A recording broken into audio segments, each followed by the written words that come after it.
గుర్రపు డెక్క నీటిలో తేలియాడుతూ పెరిగే ఒక కలుపు మొక్క.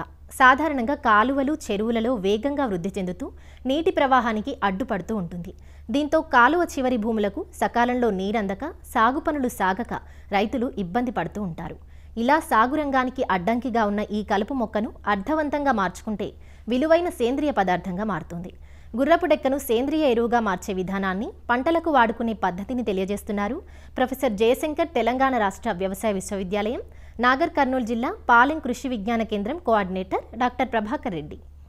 గుర్రపు డెక్క అనేది నీటిపై తేలియాడి పెరిగే కలుపు మొక్క. ఈ కలుపు మొక్క అనేది తొందరగా పెరిగే లక్షణం కలిగి ఉంటుంది.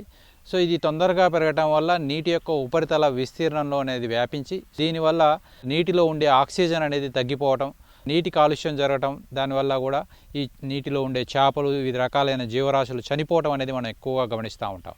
ఈ యొక్క సమస్యను మనం అధిగమించడానికి గుర్రపు డెక్కను అనేది సేంద్రియ ఎరువుగా మార్చుకోవటం ద్వారా మనం యొక్క ఈ నీటి కాలుష్యాన్ని తగ్గించడమే కాకుండా ప్రస్తుతం మనకు సేంద్రియ ఎరువులైన పశువుల ఎరువు, కోళ్ళ ఎరువు, గొర్రెల ఎరువు అనేది అందుబాటులో లేదు.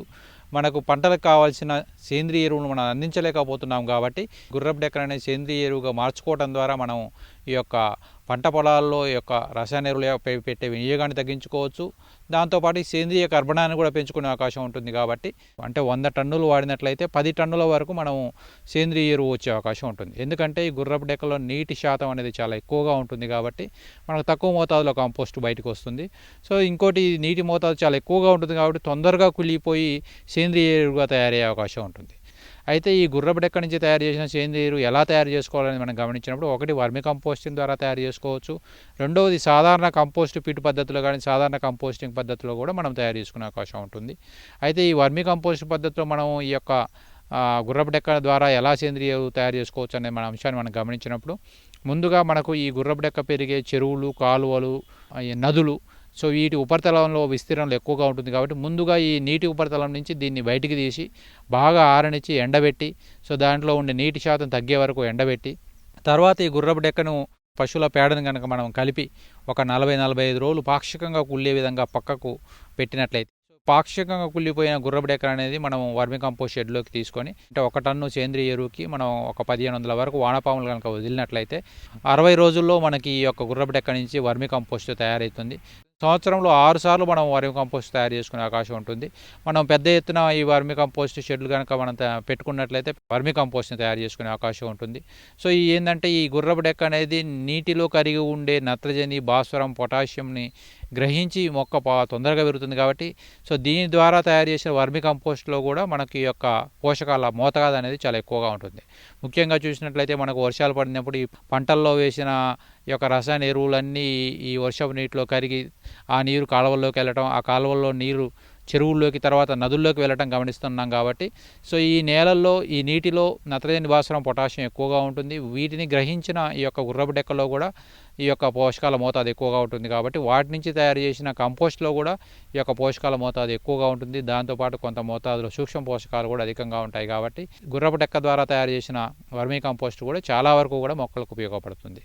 ఈ సాధారణ కంపోస్ట్ పద్ధతులు కనుక మనం చూసుకున్నట్లయితే, ముందుగా గుర్రపు డెక్కని మనము కంపోస్ట్ పిట్లో వేసి, తర్వాత దానిపైన మనము ఈ యొక్క పశువుల పేడను, అంటే దాన్ని 8 ఇంచుల మందంలో వేసి, తర్వాత దీన్ని 4 ఇంచుల మందంలో పశువుల పేడను వేసి, తర్వాత దీనిపైన ఒక 5 నుంచి 10 కిలోల వరకు సింగిల్ సూపర్ ఫాస్ఫేట్ని కనుక వేసుకున్నట్లయితే, సో దానిపై కొంతవరకు సన్నటి మట్టిని కనుక వేసుకున్నట్లయితే తొందరగా కంపోస్ట్ తయారవుతుంది.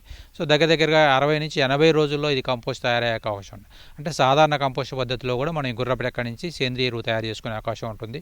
సో ఈ సేంద్రియ ఎరువు మనం ఎంత మోతాదులో వేసుకోవచ్చు, ఎంత పోషకాలు ఉన్నది మనం గమనించినట్లయితే, ఒక 1000 కిలోల, అంటే 1 టన్ను గుర్రపు డెక్క ద్వారా తయారు చేసిన సేంద్రియ ఎరువులో 20 నుంచి 25 కిలోల వరకు నత్రజని, దాంతోపాటు 10 కిలోల వరకు భాస్వరం, దాంతోపాటు 25 నుంచి 30 కిలోల వరకు పొటాషియం అందుబాటులో ఉంటుంది. సో దీని ద్వారా మనం రసాయన ఎరువులపై పెట్టే ఖర్చు తగ్గుతుంది.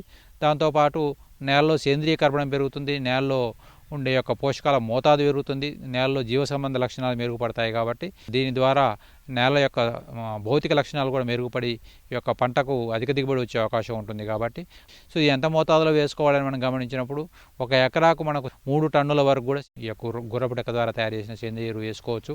అదే ఉద్యానవన పంటలు అయినప్పుడు మనం పంట యొక్క వయసును బట్టి 10 నుంచి 15 కిలోల వరకు కూడా ఈ గుర్రపు డెక్క ద్వారా తయారు చేసిన సేంద్రియ ఎరువును వేసుకునే అవకాశం ఉంటుంది.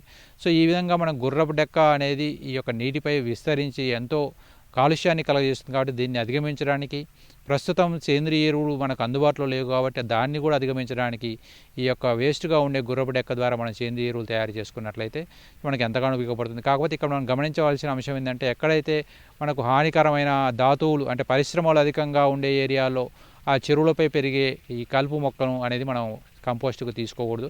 ఎందుకంటే అది నీటిలో కరిగి ఉండే వివిధ రకాలైన లోహాలు, ధాతువులు, రకాలైన మెటల్స్ని అది గ్రహిస్తుంది. కాబట్టి వేర్ల ద్వారా క్యాడ్మియం, లెడ్, నికెల్, కోబాల్ట్, ఆర్సింక్ లాంటి లోహాలు కూడా ఈ యొక్క వేర్ల ద్వారా ఈ యొక్క గుర్రపు డెక్కలకు వెళ్ళే అవకాశం ఉంటుంది. కాబట్టి దీని ద్వారా తయారు చేసిన కంపోస్ట్ మన పంటలకు వేసినట్లయితే ఈ పంటల్లోకి కూడా ఈ యొక్క లోహాలు వెళ్ళిపోయే అవకాశం ఉంటుంది. కాబట్టి దీన్ని గమనించి ఇట్లాంటి చెరువులలో ఉండే ఈ గుర్రపు డెక్క అనేది మనం సేంద్రియ ఎరువు తయారు చేసుకోవడానికి తీసుకోకూడదు.